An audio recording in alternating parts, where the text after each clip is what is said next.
Good morning sir. बच्चों, आज हम एक बहुत पुराना जो हमारे मन का एक क्वेश्चन आता है उस क्वेश्चन का आंसर ढूंढने की कोशिश करें। ये क्वेश्चन कभी न कभी आपके मन में भी आया होगा। चलो पहले हम समझते हैं कि वो जो बेसिक क्वेश्चन है जो न सिर्फ आपके बल्कि हमारे पुराने जो महर्षि थे उनके मन में भी क्वेश्चन आता था। आओ हम समझते हैं वो क्वेश्चन क्या है। ये क्वेश्चन लेके आ रहे हैं प्लीज क्लास 11 के बॉयज।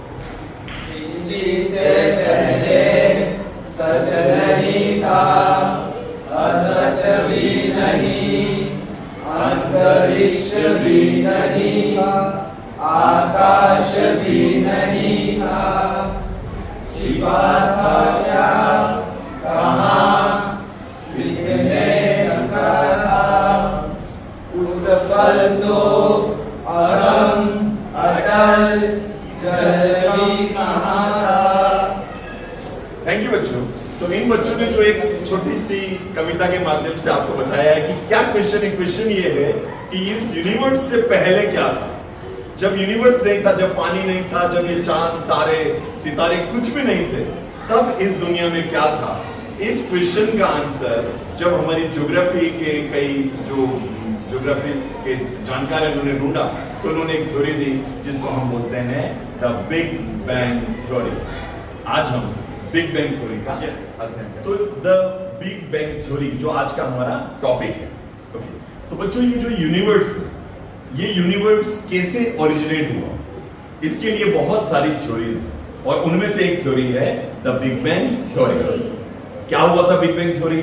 ये थ्योरी कहती है कि आज से 13.7 बिलियन ईयर्स अगो पूरा न इसमें स्पेस में न कोई स्पेस था, न कोई टाइम था, न स्टार्स गैलेक्सीज कुछ भी नहीं था।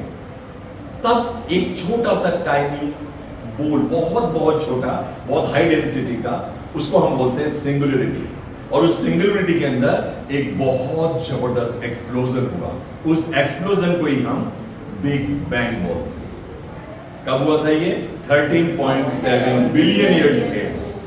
और आपके मन में एक क्वेश्चन आएगा कि तब हम ही नहीं थे, किसको पता कि ये हुआ था? आज हमको कैसे पता चला कि ये बिग बैंग हुआ था या नहीं हुआ था?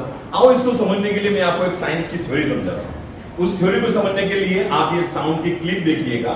इस क्लिप में एक ट्रेन की आवाज है।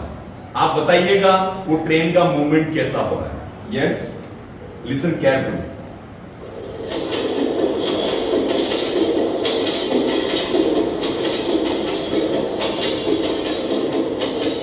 क्या लग रहा है? वो ट्रेन आपकी तरफ आ रही है, आपसे दूर जा रही है?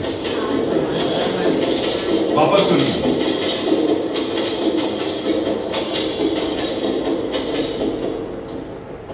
और अब क्या लगा? बच्चों, थ्योरी ये कहती है, इसको हम बोलते हैं डॉपलर इफेक्ट। ये कहता है कि जब भी कोई सोर्स ऑफ साउंड आपकी तरफ आ रहा हो, whenever a source of sound is coming towards you, its apparent frequency is slightly higher than its original frequency। इसकी आवाज जो जितनी होती है उसे थोड़ी सी लाउडर सुनाई देती है। और जब कोई सोर्स ऑफ साउंड आपसे दूर जा रहा है तो उसकी apparent frequency, उसकी रियल फ्रीक्वेंसी थोड़ी सी कम हो जाती है। आप लोगों ने प्लेन में भी देखा होगा, जब आसमान में प्लेन आता है तो बहुत जोर से आवाज करता है, और जब जाता है तो आपको दिखता है कि प्लेन दिख रहा है लेकिन आवाज नहीं आ रही होती। ये डॉपलर इफेक्ट है। अब ये डॉपलर इफेक्ट यहां कैसे लगता है? जब एडविन हबल, आप लोगों ने हबल टेलीस्कोप का भी नाम सुना होगा, उन्हीं पर उनका नाम दिया। बिग बैंग में उनका बहुत बड़ा कंट्रीब्यूशन है।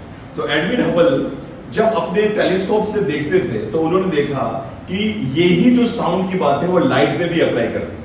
जब कोई सोर्स ऑफ लाइट आपकी तरफ आ रहा हो जोर से तो उसकी व्हाइट लाइट हल्की सी वॉयलेट शिफ्ट हो जाती है, और यदि वो आपसे दूर जा रहा है तो वो हल्की सी रेड शिफ्ट हो जाती है।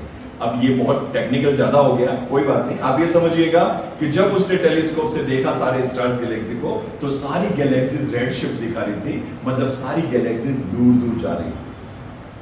पूरा का पूरा यूनिवर्स एक्सपांड हो रहा है।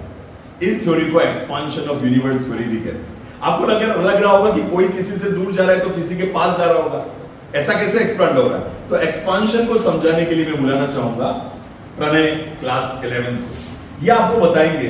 ये आप देखो, प्रणय के हाथ में क्या है बच्चों? बलून। और आप बलून पर देखेंगे बहुत सारे छोटे छोटे डॉट्स।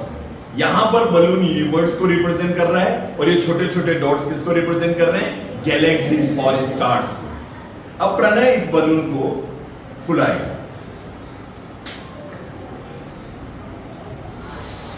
क्या लग रहा है बच्चों? बलून फूलने पर ये जो सारी चीजें हैं सब एक दूसरे से दूर जा रहे हैं। लगा आपको अच्छे से? तो ये बलून का जो ये फूलना है ये दिखाता है कि सारी गैलेक्सीज इस बलून की डॉट्स की तरह एक्सपांड हो रही है। Thank you brother. अब यदि इसी को हम बैक पे ले जाके समझें, इसी को हम रिवर्स करें कि आज फैल रही है तो आज से कुछ लाख साल पहले पास होंगी, कुछ लाख साल पहले और पास, कुछ करोड़ साल पहले और पास, कुछ करोड़ों साल। कैलकुलेशन करी तो पता चला 13.7 करोड़ ईयर्स पहले सारी गैलेक्सीज का कोई एग्जिस्टेंस ही नहीं था और एक छोटा सा पार्टिकल था, उसके अंदर एक्सप्लोजन हुआ और उसी से हुआ बिग बैंग और यूनिवर्स का ऑरिजिन।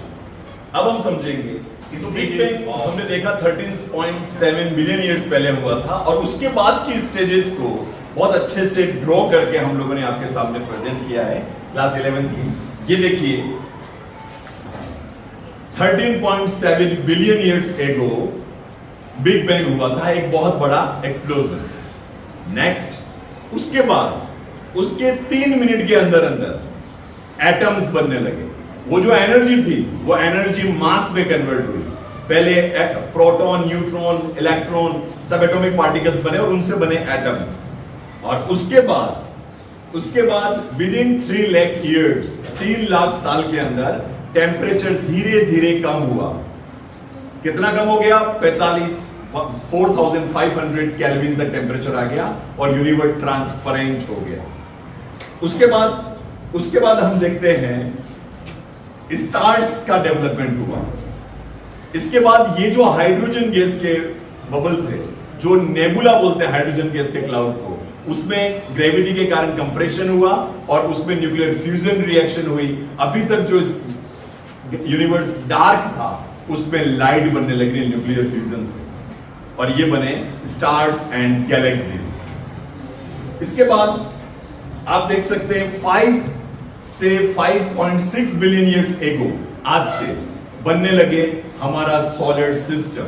हमारे सोलर सिस्टम ओरिजिनेट हुआ और सोलर सिस्टम में सन और चारों तरफ धीरे धीरे प्लैनेट्स बनने लगे।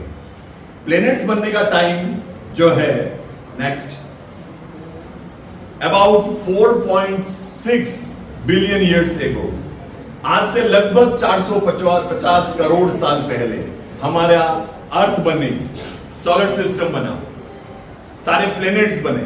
नेक्स्ट और उसके बाद आप देखेंगे जैसे जैसे अर्थ ठंडी हुई तो अर्थ के ठंडे होने से अर्थ की जो पूरी क्रस्ट थी वो हार्ड, वो सॉलिड हो गई और उसको हम बोलते हैं लिथोस्फीयर। और साथ ही साथ बना पानी, बारिश आई, उससे बना हाइड्रोस्फीयर। उसके बाद आसपास की जो बाहर की एयर थी वो धीरे धीरे डेंस होती गई और उससे बना हमारा आज का एटमॉस्फेयर। एटमॉस्फेयर वैसा नहीं था जैसा आज है। जब फोटोसिंथेसिस शुरू हुई तब उसके अंदर ऑक्सीजन आई। तो आप देख सकते हैं जो इस अर्थ पे नेक्स्ट लाइफ आई, वो लाइफ का ओरिजिन इस अर्थ पे हुआ था आज से 3800 मिलियन ईयर्स पहले और इस अर्थ पर लाइफ बनी। इनऑर्गेनिक सब्सटेंस से ऑर्गेनिक सब्सटेंस बने और ये कहलाता है ओरिजिन ऑफ लाइफ। यदि इसका भी डिटेल में आप देखोगे तो पहले कैसे ब्लू ग्रीन एल्गी से बनते बनते इवोल्यूशन से हम इंसान बने। तो ये सारी कहानी आओ सभी आप बता सकते हो। तो ये हम लोगों ने अलग अलग सारी स्टेजेस देखी, किस तरह से यूनिवर्स में बिग बैंग के बाद सारी स्टेजेस हुई। Thank you so much. अब हम लोगों ने बिग बैंग थ्योरी जो हमारा ज्योग्राफी का 3rd चैप्टर है वो देखा, पर आप लोगों ने देखा होगा कि आज की जो क्लास है इसको हमने कैसे किया है, इसको हम बोलते हैं आर्ट इंटीग्रेटेड लर्निंग, AIL। क्या बोलते हैं? आर्ट इंटीग्रेटेड लर्निंग हमारी न्यू एजुकेशन पॉलिसी 2020 का बहुत इंपॉर्टेंट पार्ट है कि इसके अंदर सब्जेक्ट कोई भी हो लेकिन हमको उसको आर्ट के माध्यम से बताना है। आर्ट के माध्यम से पढ़ने से क्या फायदा होता है, आप में से कोई बता सकता है? जो टॉपिक है उसके इंटरेस्ट में कुछ चेंज लगा आपको, वो थोड़ा सा और इंटरेस्टिंग हो जाता है। क्यों? क्योंकि हम विजुअल्स यूज करते हैं, हम फाइन आर्ट यूज करते हैं, ड्राइंग, म्यूजिक, हम ये सारी चीजें यूज करते हैं, यहां तक कि परफॉर्मेंस आर्ट नाटक भी हम स्किट भी यूज कर सकते हैं। तो आर्ट इंटीग्रेटेड लर्निंग न सिर्फ हमको उस सब्जेक्ट के बारे में हमको स्ट्रॉन्ग बनाती है, बल्कि हम आर्ट को भी बहुत गहराई से समझ पाते हैं और हमारी लर्निंग बहुत ज्यादा एक्सपीरियंशियल होती है। मतलब चीजों को सिर्फ सुनने की बजाय हम उसको अनुभव कर सकते हैं।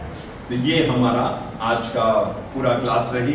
इसके लिए मैं हमारे सारे टीचर्स, मेरे स्टाफ के कमलेश जी, दिलीप जी, धुलीराम जी और मेरी क्लास 11, आप सबको बहुत बहुत धन्यवाद देता हूँ कि आप सभी ने इसको यूज किया। हम कंटिन्यू के रूप में इसको AIL आर्ट इंटीग्रेटेड लर्निंग को यूज करेंगे। Thank you.